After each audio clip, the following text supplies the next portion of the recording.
ki paumen ama sa penin phat pa ipiu patin kathang wain the bridge na vezo se na bon sa ven ni la pha khain bolen tu ni la pha nai ke olympi di we hile nunga tingbem ama hi tu le tu a KSOD&NCR president hi in atha zong hi in chuting le nu mei president KSOD history adinga nu mei president ama sa pen zong ne laizin the bridge ten no ama hopi kal hey anaki nga lel zing hin ina nga lel zing chu tu ne la hen pathin phat sa na zalen aman zong phat man tam ta hin pe in chilai the bridge platform discussion nei khom thading interaction ti de tan ten nei khom thading a phat nen pi zin pi tingbem chunga ki pa thu ma se pen ga sayuven mem question in hong lu jing len KSOD&NCR la election au ma chun nakitet pi zong mi tam ta men nang chu ahong lo hling ne hen so ting le KSOD history adinga chu nu mei president no ama sa pen zong ne hen chi hi UPT na film na kison le lam mai lo a hele UPT na sam ama sa penin the bridge ten interview adinga ne hindi to chuka kipain ne hin say now we are sort thim ta ne hi wang chu handover nom lo lai je achu ke jong ka ki phat lam je achu na kana ka hin ki dele kha hi je achu ki phat lam na hi ko hin tin king so history adinga nu mai president ma sa pen dil hai ti an sa in na mi hin thil biham history ka set ne he ti ho chu akeza zing in ai wanga ke ma personal ka lungge la wang bi khutita kita be se azong ka gel pon na biham kini say dia ahai min ahai banga ko kin ka hai poi teacher say di zing in na say we enge nang chun etia chong na gel mai the in ai wanga chu I society wa dinga kalbi khati kalbe to bangdan hin nangin example nen set pe ni nu mei to banga kiloi khom na ho civil society civil body women a chela chu ma hetain to banga kiloi khom na KSO history an lang eho cookie history dinga ai to banga nu mei le pasal aki hi na poitin approve na to bangin jong la the hin nangin history khat nen sim so ting le first example nen set to bangdan en jong omen ji chun avelin na chunga ki pa thui sei kin i society jong chu masang laya sang in step khan ikal bevin nu mei le pasal long chu aki bang hi ti khat chu nangin na proof nen proof ji en jong na chunga avelin ki pa thu ki sei kinen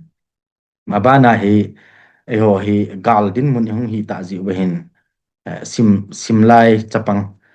thim jil na lampang hin jong ha te ni khisun it's hi ke so delhi NCR te in tua nang ma le na team ho en EPP chi simlai chapang ho adinga hi IDP so ahong jam do ho hian lang helowa hele thim jil na dela outside na delhi khopi hen lang khopi dang ho jong le he cho adinga hi EP plan na ni wam ti chu them khat nei CPO ke ho tam hi ka sai ma bangin tua zong hi executive kem hi lau ben na a hi chu ke so di ke ho tam hi han lang ka tam na sa o di zong le 2023 a hi 24 a hi 25 a hi hi chi songa tenor alam kai ho chun anabui pi sing a hi in na tua wang hi ke ho hin pathin lu si in gal hi chi phat na salai a to te ding a hi hu thi ta bang tan ke hon ka bui pi hi khat fai chun CUT UG to PG process ho na complications au ma le cho ta bang cho education department in registration EP bolding ham ti ho cho ka bui pi u bit aba le exam center ho instance boina khat chu hi le head taking a cho manipur sunga hi lamka bo se ini u bin na cho chanpura bo ini u bin cho chanpur to kakching to imphal hi zing adang option thei do hadanga chu NTA rule dung zo ya cho center to take up anga khachu chuchanpura na ko ya le second option chu Meghalaya na koi thei ham Guwahati na koi thei ham Aizawl na koi thei ham tu chunga cho khian zu chu koi na chu ana ki to in na chu ho chu ka boi pi chu a hi in ji chi te lo a hi ke ho tom sum hi lo wa ta ma sa awang chu ho hin ana boi pi ho hi biham eho phaya ko na education discontinue dinga thi ho ta bang chuna Delhi school na ati school tampi la hi iti admission azom thai do am thi ho na boy pi ben na ke ho tam bang chu ka sei banga chi admission chu hu ta CVT entrance a chung hi ding aban le hin iti sorry khabe na aban lehin admission process ong kipat ala university chong chong Delhi sunga Delhi University in Jawaharlal Nehru University in Ambedkar kitila ho na jamia tila ho abale outskirt diu NCR dungal sai dinga Soka University la hi iti admission process bol dem theory kahin boy video hinte kipa me mem abana kan do nom chu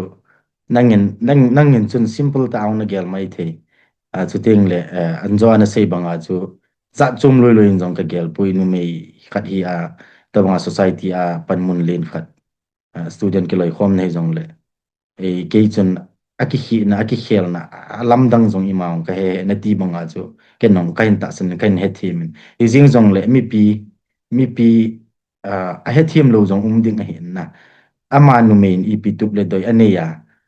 Delhi KSO Delhi president pus ahin te tham ti ama le ama ki question jong mai the na aji chu nang chun henge just nam na ngai lu nam student welfare na kho sa za la chu ke nong pan kala the khat le ti a chu simple ta ana cham ta ong na gela na hong bol jong mai the hen ai wanga chu ana gel hil ta jong pasal ho te ne ti jong the alang khat na chu he chi ho chu hi to banga he thim lo na ho adinga chu ipina sei pi no hiji election lai election thui ka voi nong tho hen hi zong le na sei cái ting cái dinga chu eji gender lang chu henge society generally ibat dan le ho society kyu se bon na le si chung mo nga even ho national level hi and international level hi le numai representation chu le so mong mong a hi in na in terms of kin to say naturally in terms of the work to dan pa ipan la dan pa chu ka say din na ma generally say din ala chu numai ho hi society wa hi biham platform hi hindi ale ho hi numai ho zong reluctance ka kinai na ban le athang pe chi na ngai do la zong chu student organization hi zing zong le KSO ho tabang civil body ho tabang kwa hi numai hi atam zo finance ti ho vel a hi lo treasurer ti ho vel a hi lo le cultural secretary ti ho vel hi ho angai na ki ha a lot na chi chu i ham zong ka he pon hi zong chu chung chu anyway a hi thonan aban le president masapenti le chun ka sai banga chu ke ding chun in terms of the work I have done na kana bol sa to en to ka to ban to ka to pe di ho to e ide ke chun angai ya ka ko ye kin ai wanga chu iti iti sai di ha a lens chu ni ki set ta pangin au min na a hi le kai ka social media ho ve la kun Japang nunga Japang bo ako ni feedback ni ki tampi ki mo in like ni ki til khau ta bang na although the initial intention hi zong le chi ha example hu set ta bang khara om si chen na I think in a positive light that the ideology I think I am not I am the narcissistic to ending like KSOD amane Delhi and NCR so nga any namit pite ho in I think we are setting a good example for the first time na so hinte kan say no chule kan do be ki nong chu mem kichi KSO Delhi and NCR president post na hinte na hi chan na hin pha masanga chu EPP na na bola na experience ho na to na ho chu them khat nei brief pe the diu oh hi dia CSO level di ham chu hi le ki Delhi kong nei 2014 la hi hi chi chung chun KSO hi first experience to assistant education secretary kana po in na 2015 to 16 na cho abana which is our hin kay ma own personal level ahin nampi koy masolo nampi ngai lo ta dani ka kikelin na if you any issue hum like kay ma personal space ko social media ho vela hi any issue biham kapo na umal very vocal kahi na I never hesitated to speak about anything that bothered me na a host society hitata even national level hatras rate incident kiti ho tabang na if I feel something is like discrimination is happening somewhere then I don't sit quiet kita bang chu kahi na katahi na ba le chuzo chun gal ang mumin ahile gal sunga hin CSO level abang chun na pang be se pon akit pa na ai na dili kong de lon zo hin CSO ho KSO ho chu pan na thai na ki pan ko bi a hin aban le Twitter lang ho aban social media lang ho hin pon na si chun ai zo traumatize na ki hi si chun ke dingin therapy ta pang ta na ge la hin na kalung han ho zo si kamat aban le kapo na ho zo si chu hidia chu online lang ni ho chu kan ha pan na hin ahile offline na chu KSO lam kai ho akwai ko ta KSO di platform ma chu pan na thei zo sa chu ti tho na thei zo sa chu ti tho hi na aban le 2024 chun KSO Women's Forum the hi lunga lang ho chapang lang ho media lang na tu wa ngai ti ta panu ti ho hi ti chu chun election and nominated lang do na ahile 2024 to 25 me July chuncho cookies o women's forum acho media in charge kan po ki pau me mem to abana kan het ki nom chu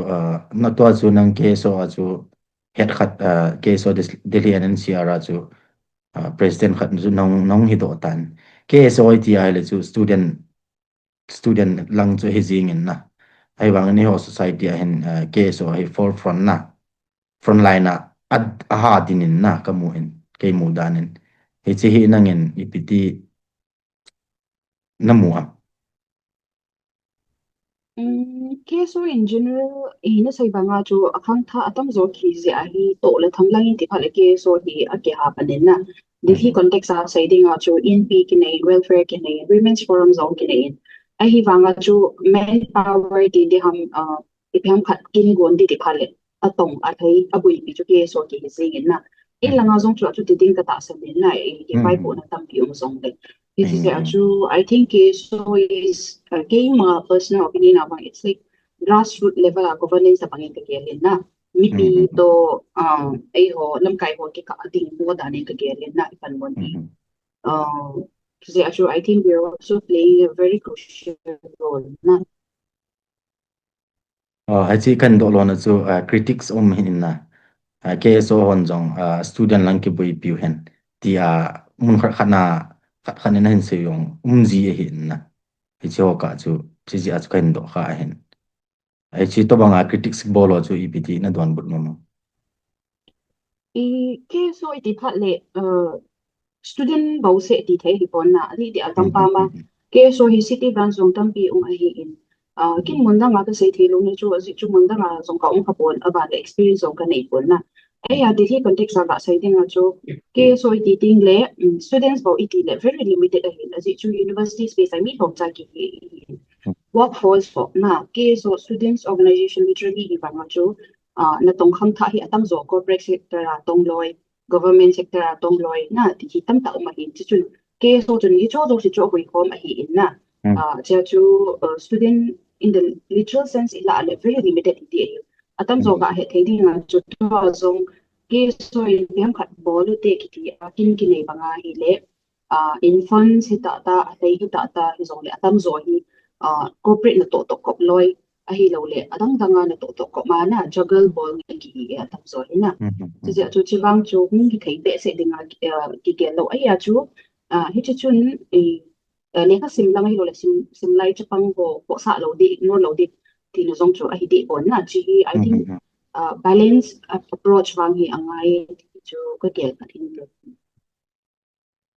to chu amem nang jong num le chun da le chun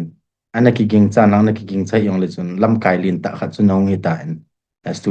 student community ani ngai ho society a cho lam kai khat hi na hi pi quality apoi mo pe na ne het nei si pi wo lam kai khat hi na a hi ke hin lam kai tile tu chi din mun kong him sam hin lam kai dang ho to collaboration kana ha bolin na ima position ka hi lawanga chu ka sai banga chu lam pi ding any issue mi ma hi le aki pu ne si chun u te ho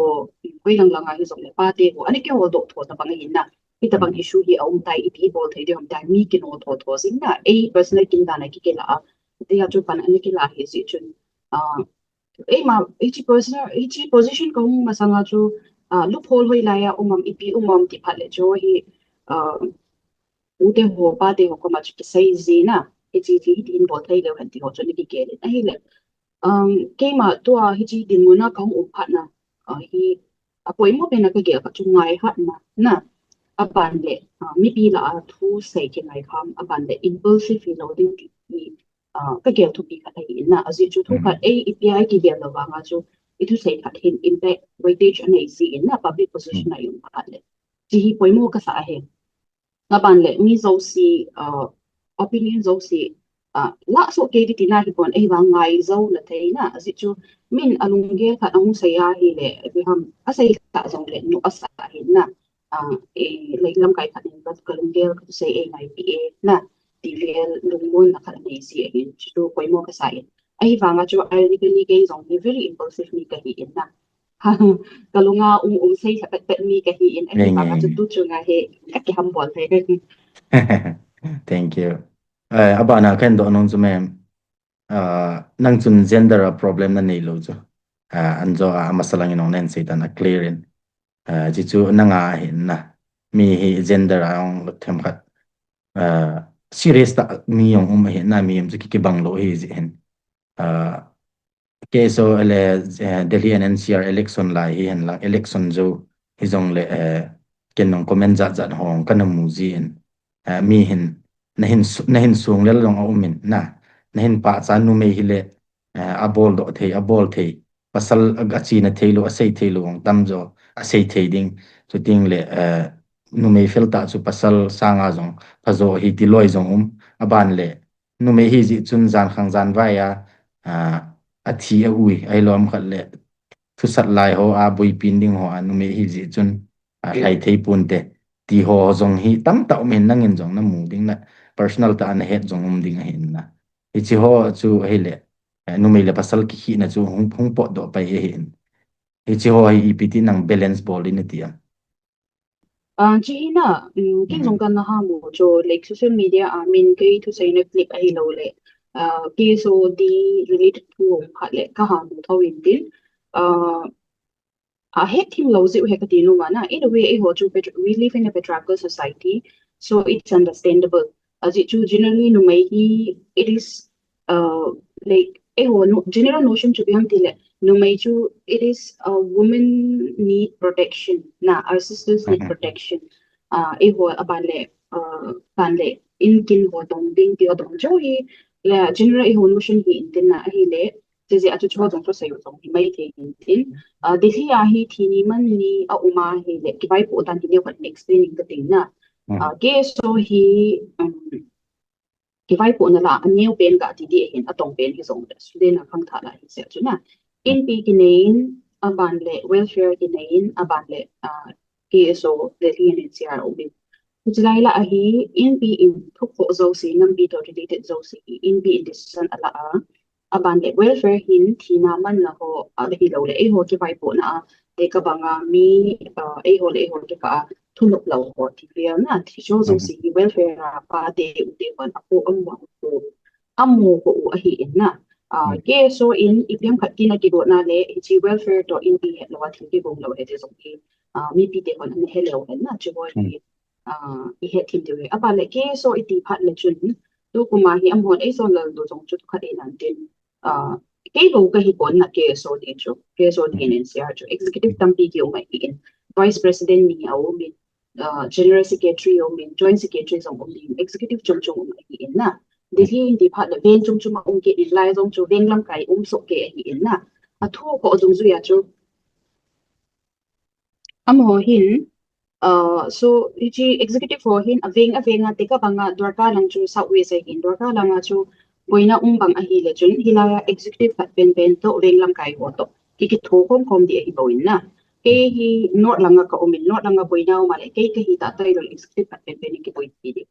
teka banga thu ha sa ho bang a hian le chun in pi to welfare abona ki tho ko ma hi ta jo pan ke la si e chi se a chuna not necessary ke pha se ka dai di ti na hi lo cho hi wanga chu president a lo poi mo na a chu ka te te ngai wanga chu not necessary pha se ke ka de lo te te di ti na lo na aban le mi pi ti ho di he di ka chu hon protest ki bol na zi atam zo hi gender manter hi na KSOD min hi hanlang cookie zo women's forum min hi sala tam zo a hi ho ki phin na dingai police ho to ki mu to police ho to ki din de na ding ham a hi phat lai na tam zo nu mai ho adi sa na nu de ho ani ke lam put sa zi ana nu mai ho ki la zi hi chu chu i het de wa na ka sa na de kan tua na pan mun chan nong khun masanga chu nam ngai lu ta khat nei ji society a hoi lai muna loophole chumam ti ho chu nan na ve na online lang hen lang x lang hen lang hoi dong le pan na thi thia pan na la ji he na ti chi chu ki pam ta hen a hi wang na sei hling lo khat chu he chi hoi lai lai amuna chu loophole chumam na ti na na boi pi pen chu epp na mu do ai to bang bang hi society ai ki sim phat na ding en loopholes na ti ho chu epp na mu do am loopholes ka tia te ka bangin ke kan ha pan na chu chi social media sai de nga precaution kala la zinga hi na aya che ke sai ding tele te ka banga ai ho ke online na kana ha pan si chun na kana ha pan na ha cho ai le any issue mu ha le PR ho ta bang so di ki pha le ai ho CSO ho i in ge ziu cho i man gam zi lo na ti pha le te ka banga issue khat mun khat langa ai ho again sa hi ik dau bi de ho hin negative za 24 into 7 zo se se jing theu cho i mo lo na zong ka ki pat lai chon ve lo chon misinformation spread dan dan to debunk ki bol bol zi am la propaganda spread khop lo na ki phat le i bi ham narrative ho hi debunk ki bol zi counter ki bol zi fact bu ma screenshot ho bi ho ma hi ki bol zi cho ai le ki phat le hin khat ve ve le personal la i bol thei lo ho na ai ho nam level a organization a bol di counter di zi cho cho phat le hin ga ki sai bi zi di ve aban le ga he thei ding a cho layer hi official post hi lo ba nga cho 2023 de hi a hi 29 May a cho first rally ni ki ban a hin na chu jong chun bu te ho na pan wa hi ki chalai chun ke cho victim stories se ka na pangin na ki chi ki bon ni 28 na cho ka po on ke hala hi in so se a cho ka po na se a cho victim stories se ka na pan hi ki chi ni a ko na cho ke hi like media team ai ka pan sing a hi na ke so di media team a hi le media a hi te ka banga protest ka ki ko na hi le lam kai ho hi stage a hoi video atam si in te ka ba guess so a ke ko ho boi video na no ken corners mo so se bet thai di lo to che pha le hin ita bang media ho chu te ka bang media house o phan le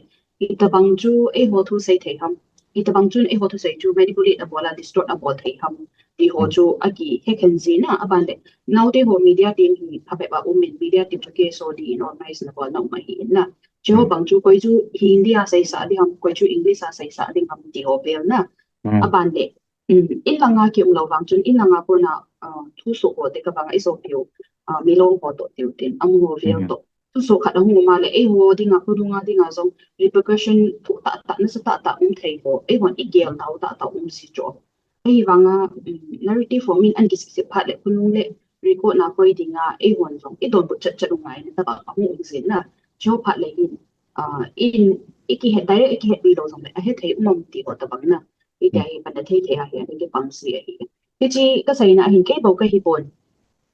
mi tampi o min na u te loi te nau te ho hi ta banga pan na hi wanga chu ama na to za la bi ham public a hu to lo ama on safety dinga zong precaution da mi pi ni he lo mi tampi hi da hi ga la ko na tong sing pan la sing a u me ti zong china hi he de ka sai no hi pe e pa me mem aban ga chal kit len e ho society lam kai ki dem na society na no mei thum lo pasal thum lo lam kai khat chong i pha le amit mo na de bo ki hol ki se ki chi ho hi piti manage na bol tu chana ong chu piti manage nen bol aba na i piti manage na bol ki de e ho hi itu langa he biham ilai panmuna hi upan he o in zong po na van ze idei sa van ze ani ki sei ki zong di hi o ti ta ban na ve lai ji ki Okay. dei ji zo Mhm. ti chu lam kai ho hi thin nom a hi pon na mi na po na Mhm. van ze thu sei tin hi zong le lam kai zo si chu a approach ki bang de a hi pon na mi kim Mhm. kha chun soft ta approach na zong bei thei mi kim kha chun forceful ta ala zong bei thei e ho in to India Zinga Zong, some can be like Subhash Chandra Bose, some can be like Gandhi. Na Mhm. ultimately inam songo ba chumi zo sin ide yo chui le khada hin na avela gan chata bangai ki thaba dei mo bole ki bolo diu chu ki dei so ke ki in na so je Mhm. achu safe ta im na thai diu ki dei chu ki dei a hi in a ya lam kai ho hi benefit of the doubt pi dan zong thi mutin Mhm. aban le e ho hi forwarded message wa i bo yo ben na hem khat ong le call thu jesu lo call thu na hi lo le call chit na ong lo Mhm. itia hi ha surface value a mi imu just you cho surface value a sunga ipi itabang thu ham aban le lam kai wat itabang decision ala ai le ipc a hi dem the benefit of the doubt pi ta ki le na chibang hi dei sa hi ke wang cha hi thei chana chu min unnecessarily itia eki dem sangu in constructive criticism ki kipi to thei la ka dei na ke Mhm. zong chun min like imaya e pa chat mana chu e ngai zong a hi di pon e hau sit mana chu ai mu dai poi ti wang hi ken ka chi bi kha hi in na ai wang ken ka appreciate de chu ka bol khil khat ka uma ai lo le ka bol ding na vat khat uma ai sei bi the han lam ai hiu thei le chu ka dei zo hi na Mhm. unnecessary condemnation sang awang chu i hung sei bi thei le min ai hiu thei chan dai sa ka ki pa he Mhm. Kipa mem mi tam ta hen nu mei nei ji achu nen sung lel zong hen na I think se la se ya chu honestly gazing zong chun iti cho to bang ipit handle na dem ti chu ki gel hen I gel lang sang en nang chu na na iti ti di ha na na det en na igin chat sang en ichen na kipa thu kan sen ai le to chu lam kai khat na hi na chu thu chu min tele ta chanu khat na hi na chun I society vai ke vai hom dan hi EPT nang ma assessment them khat nei se bi the di wan cookie society as a whole na ai ho hi hay hi na i pau ta mo bin na Mhm. nam ngai lu ta ta ho zong hi atama tam he thei lawa na to ham zia thang thonga nam na tong thei lo a hiya ha ha pan na ana to zong dix Mhm. bol li wa pang zong da lo Mhm. credit to nei be se lawa credit le publicity de ya mun tina Mhm. platform hol zong ki va ta lo na Mhm. ban Mhm. le I ha sa igen thei na ho hi career sip na nei bo zong yung ta lo na uh, mi ipiham iboi na hi itiale khatai beile society hi ki kum dai ki ke ma ti se ki ve nge ti ho hi I gelo a ki gelo zong au hi si pon na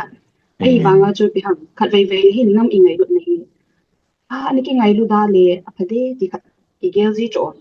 azi chu Mhm. sum lam pang in ti zong le um a hau sa ta zong yung thau chu sum choi ta zong yung thau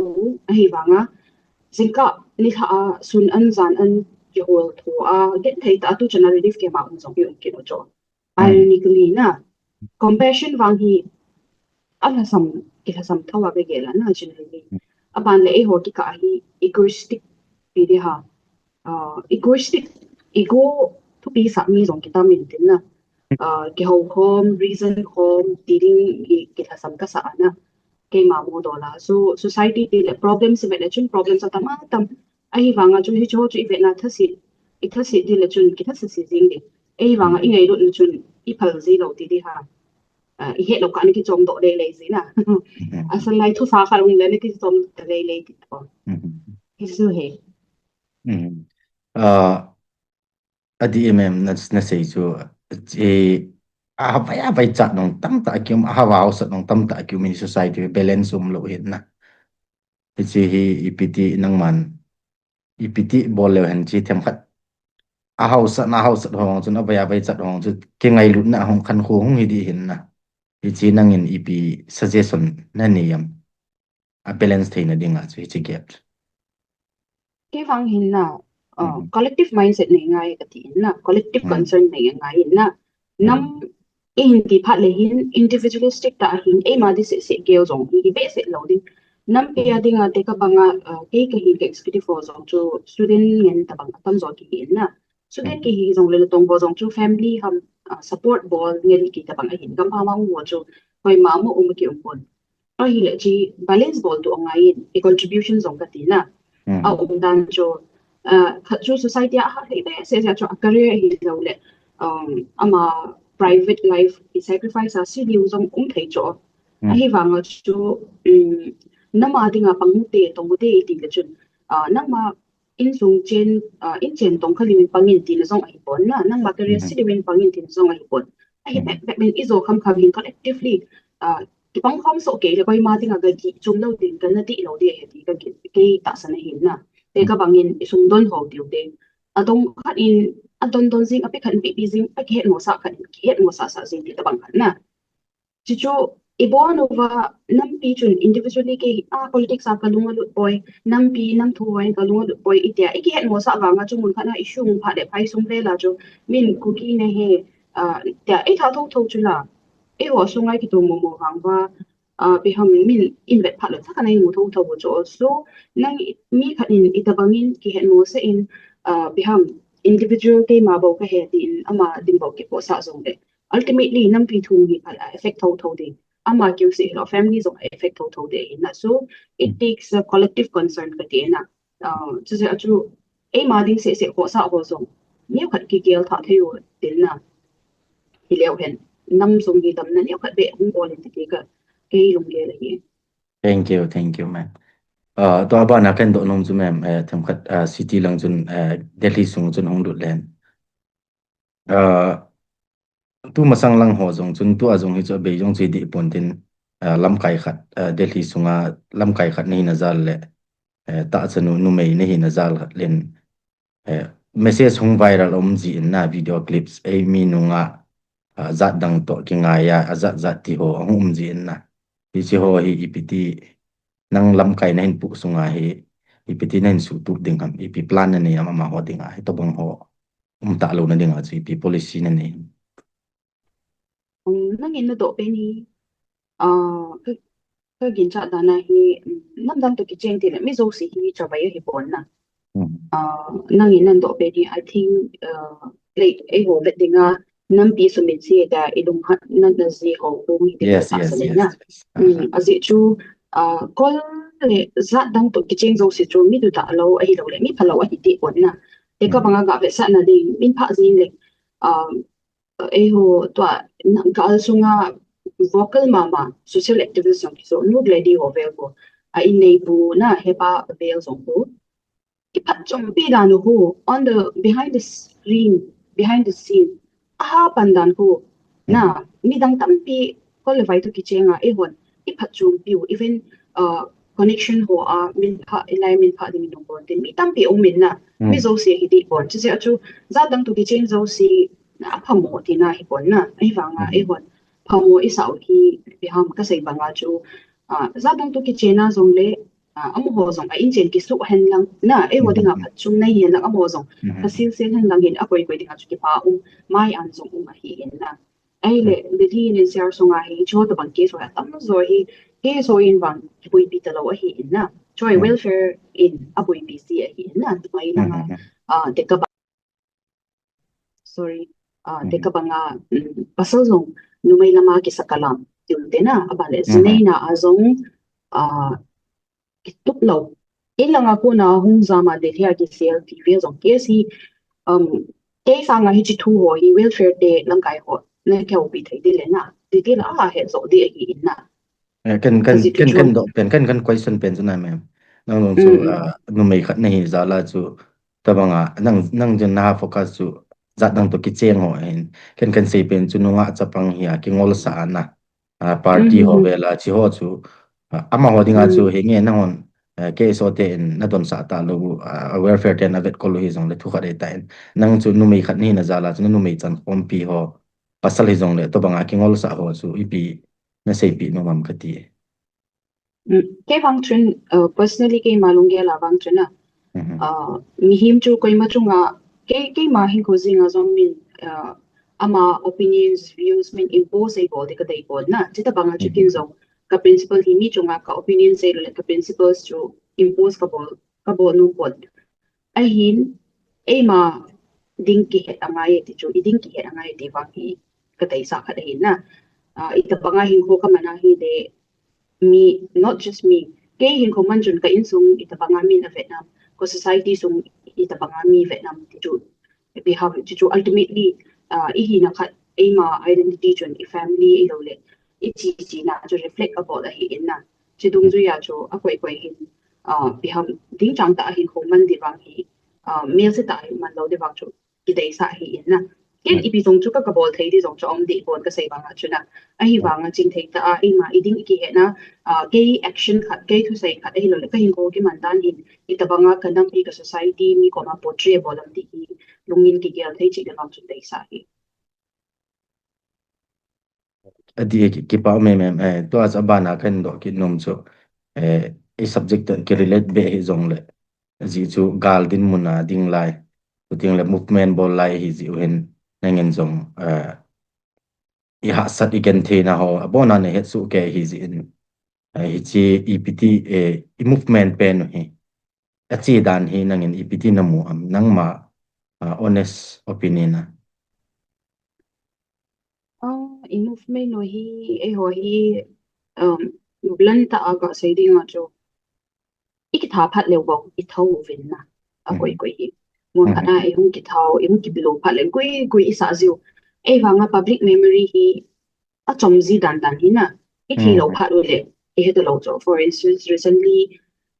ta so pinu abai nu chonga jong chuna e press conference so ding ki bodin gender visions ding ki bodin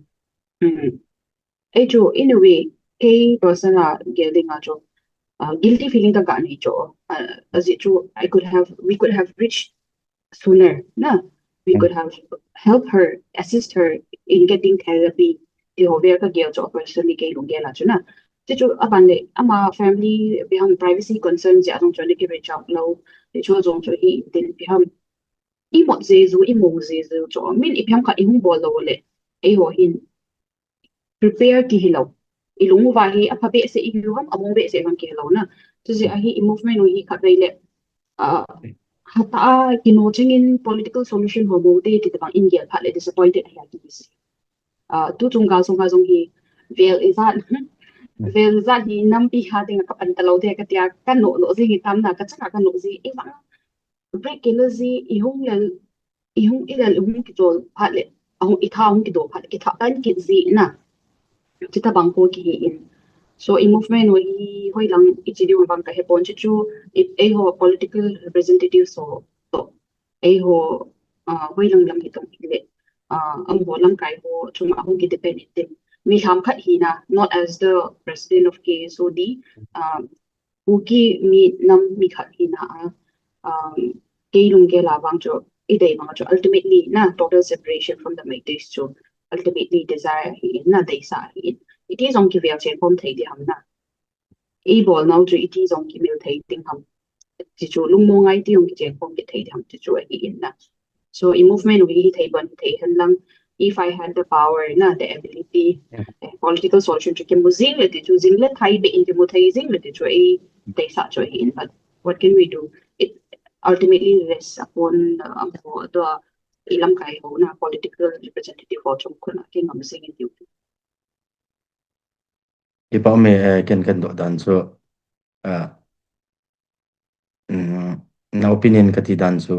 e movement hi a lo thing ding a ki kiniam chi le na bang khat chin hi le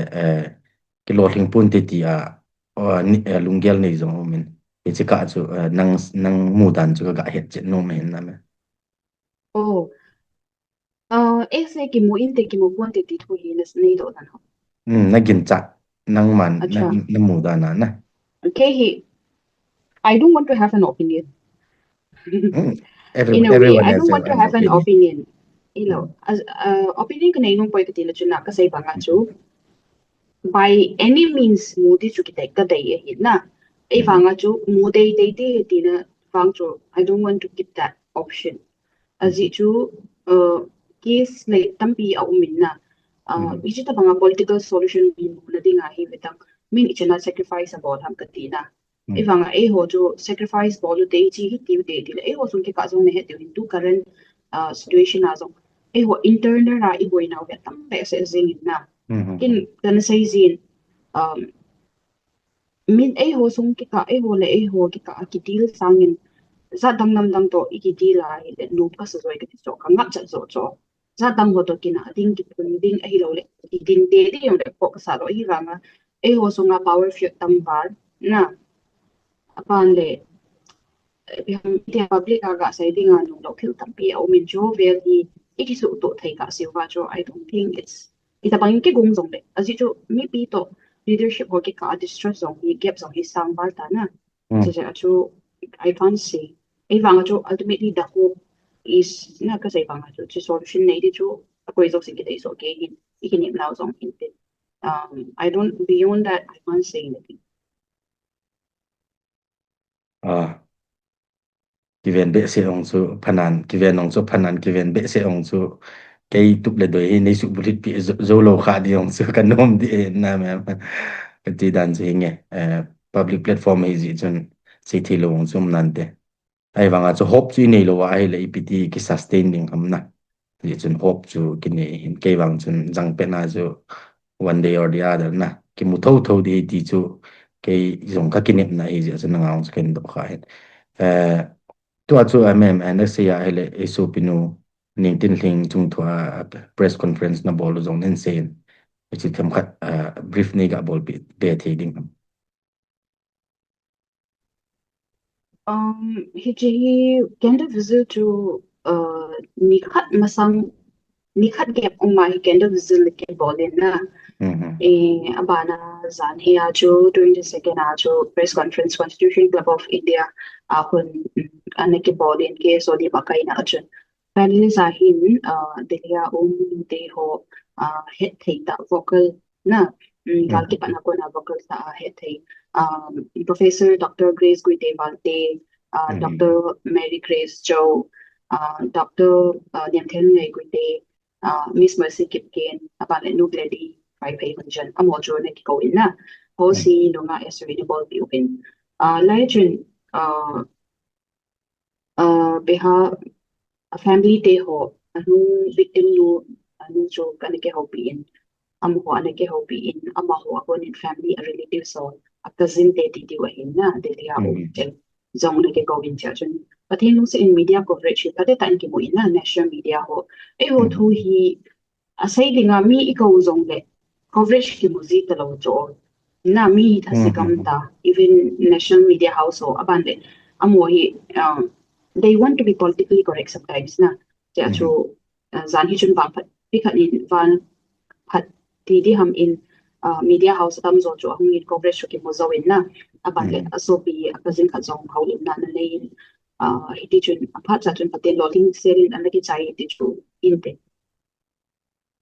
thank you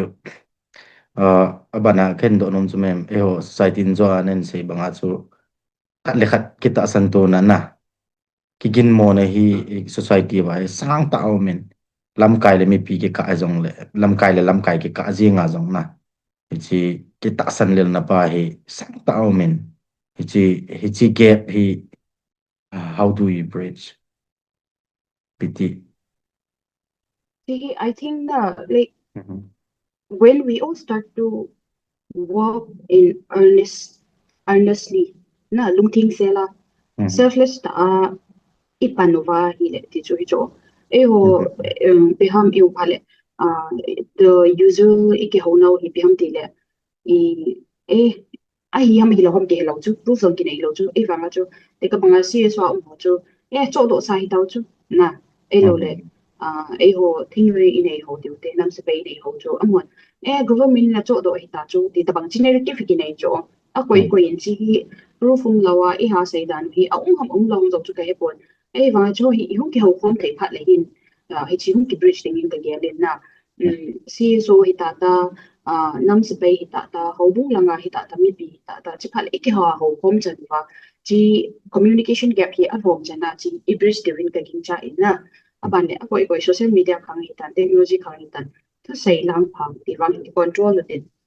genuine source ho hello wa thu mo sei thu mo put put det adi a whatsapp channel ho na story ho a kam tin thu chin lawa thu sei hi e bolo divin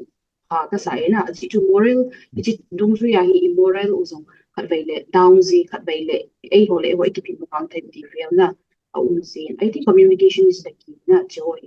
to gap all this distress and all those things chi chu hong khau kom phat le I think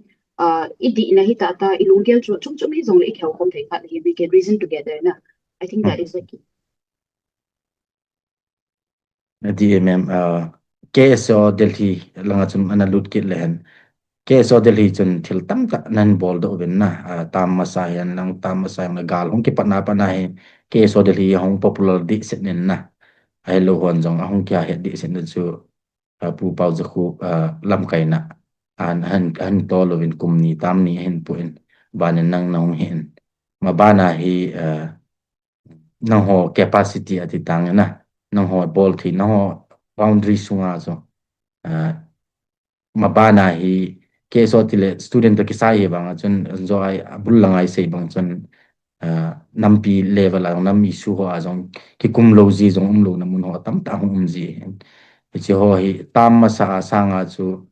nang na tu chu lam kai zong hum ki khial hi ji chun ipi ki khial na hi I to bangin hum dem nang malam kai na nuin I to bangin nen pui dem a policy chu ki khial dem mai lo wa hi le ipiti power rong sif hi ta ji chun na nang malam kai na nu ya chun ama sa ho sanga chun ipi ti na na hin tong di rem ti chu mi pi tam pin a vet hin na plano na policy u neu cha sei the o ma hai le mi pi te he the ding ani sei pi the ri hem